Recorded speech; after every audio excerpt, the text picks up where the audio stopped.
Today's manuscript explores the biblical framework for replacing worldly financial habits with God's principles of abundance by emphasizing that intentional obedience unlocks resources for global evangelism.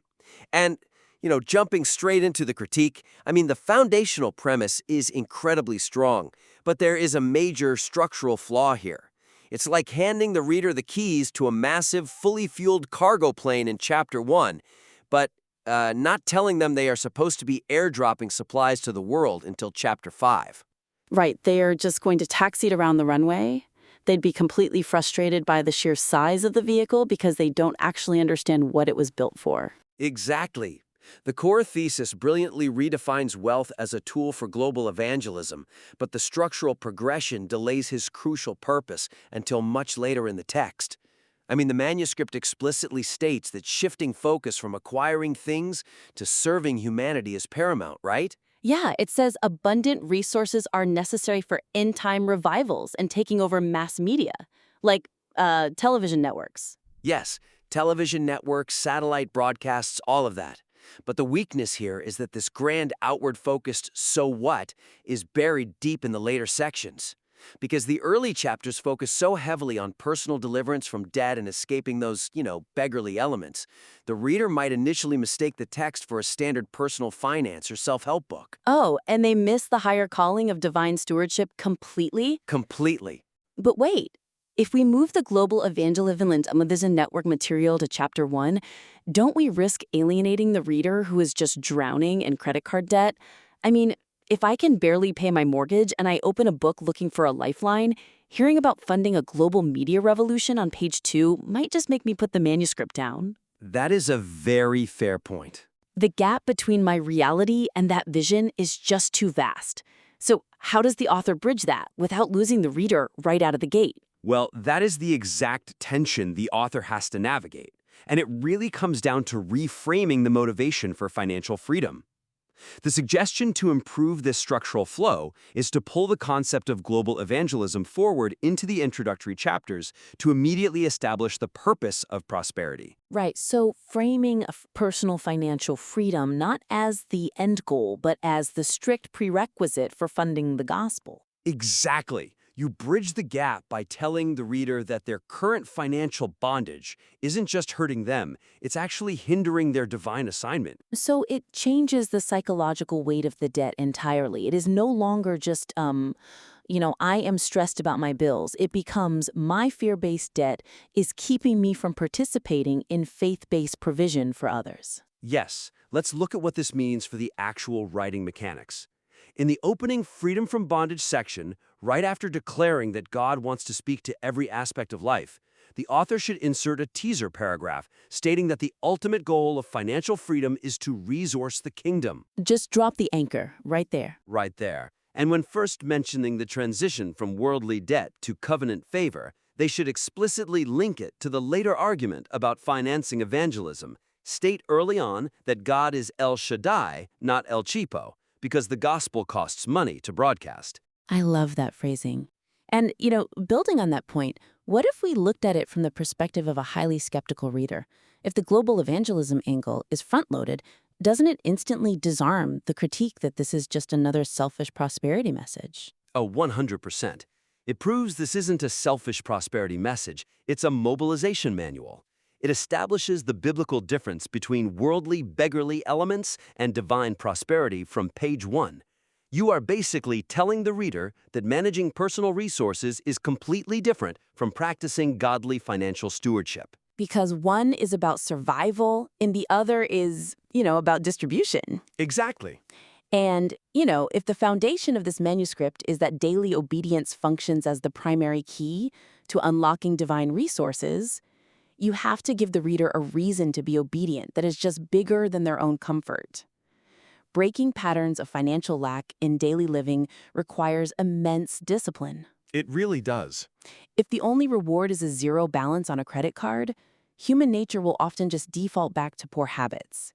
But if the reward is playing a role in a global spiritual revival, the endurance factor skyrockets. Absolutely. Which actually brings us to the second main issue.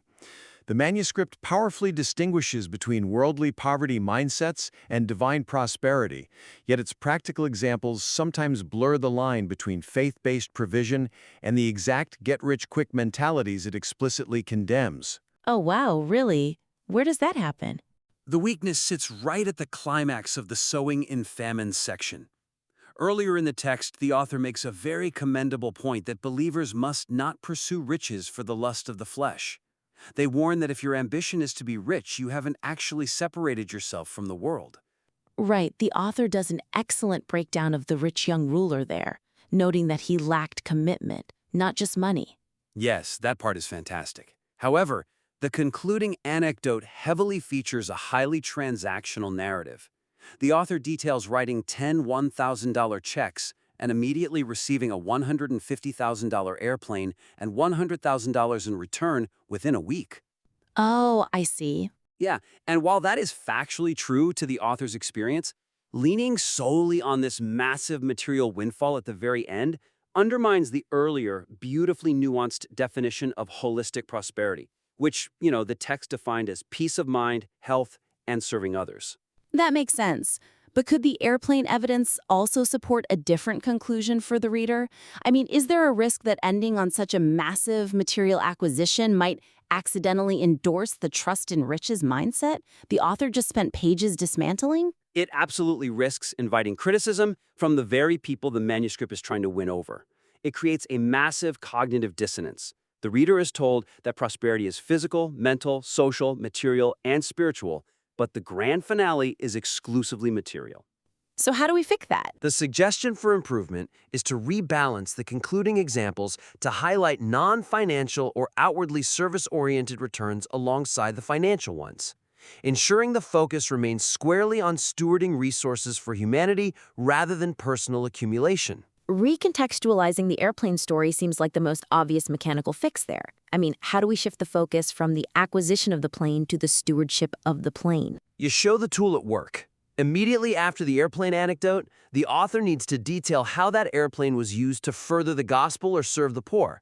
Connect the material blessing directly back to the text's earlier theme that giving is the essence of living. Right. Tell the reader about the missionary trips that plane facilitated, or the medical supplies it carried. Exactly. Prove to the reader that the plane wasn't for the lust of the flesh, it was a high-speed mechanism for global evangelism. That immediately resolves the tension. It validates the theological premise that God provides abundantly, but it anchors that provision in service. But what about the reader who isn't called to global ministry in that specific way? Right. Like, what about the young professional navigating a secular corporate environment? A private jet is so far outside their daily reality that it might just feel utterly unrelatable, even if it's framed well. And that's where the second part of the solution comes in. The author needs to include an additional, contrasting example of sowing in famine where the hundredfold return was relational, spiritual, or health-related. Oh, I like that. Yeah, show a story where a young worker applied biblical integrity to excel within a secular corporate environment during a season of massive company layoffs. Maybe they sowed time, mentorship, or ethical transparency when everyone else was panicking. And the return was unprecedented favor from leadership and peace of mind during a corporate crisis. I think that is a crucial addition. It widens the net of what divine prosperity looks like in daily life. It really does. It tells the reader that integrating prayer into your daily professional decision-making process and maintaining integrity during high-pressure career challenges is just as much a manifestation of covenant financial favor as receiving a large sum of money. Exactly. It helps them build a professional identity rooted in biblical values instead of chasing secular trends. And it grounds the theology in the everyday reality of the reader, which actually brings us to the most critical oversight in the manuscript. Okay, let's hear it. The argument that intentional daily obedience breaks patterns of financial lack is foundational, but the text insufficiently addresses the systemic realities surrounding believers who are obedient yet remain in a season of poverty. Ah, the waiting season. Yes, the weakness here is a massive pastoral and logical gap.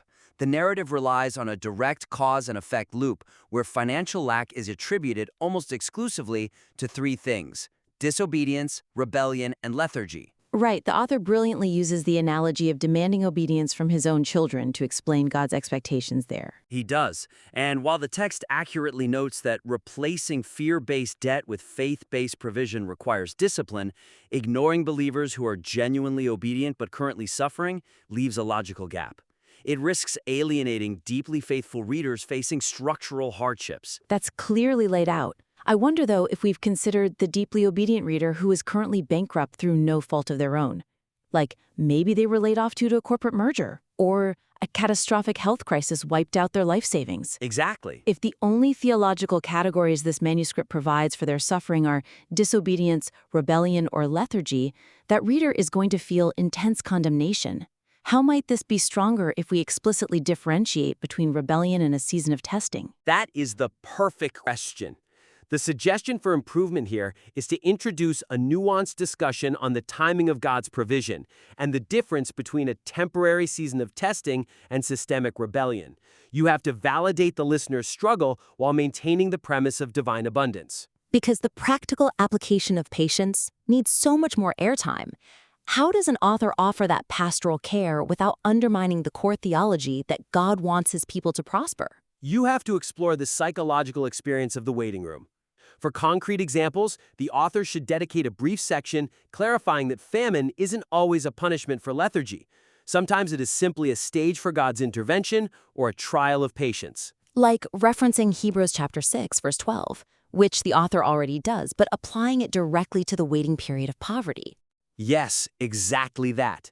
Explain that the space between the promise and the provision is where a professional identity rooted in biblical values is actually forged in the fire. Right, because it is one thing to practice divine stewardship when your bank account is full. It is an entirely different level of spiritual maturity to practice godly financial stewardship and maintain your integrity when the answer from God seems to be wait.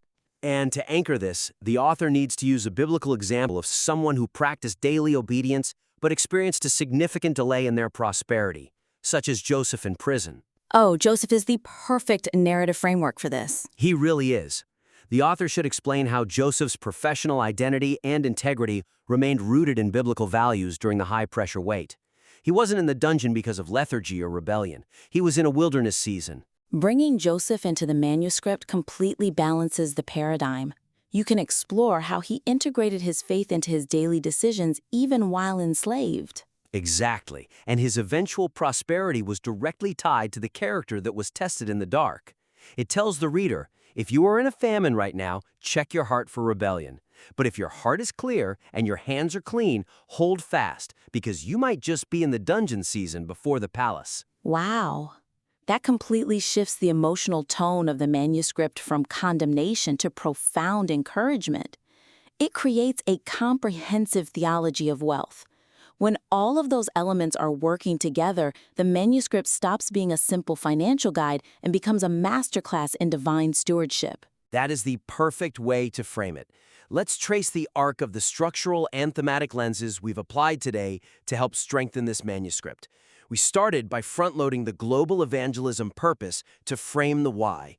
The action step there is moving the TV network example to Chapter 1 so the reader understands that getting out of fear-based debt is the prerequisite for funding the gospel. Then we look at balancing the material anecdotes with service-oriented outcomes to avoid transactional tones, meaning adding the ministry impact of the airplane and including non-financial examples of sowing and famine. And finally, we address the counterargument of obedient believers in waiting seasons to make the theology robust. The key action there is inserting a paragraph on the wilderness wait, using Joseph to differentiate between rebellion and a season of testing. It all comes back to ensuring the engine of prosperity is clearly connected to the right cargo right from the start. Absolutely. The power of financial freedom is meant to pull the weight of global evangelism. We invite the listener to revise their manuscript with these structural and thematic lenses in mind and submit the work back in for another critique. Keep building, keep refining, and we'll catch you next time.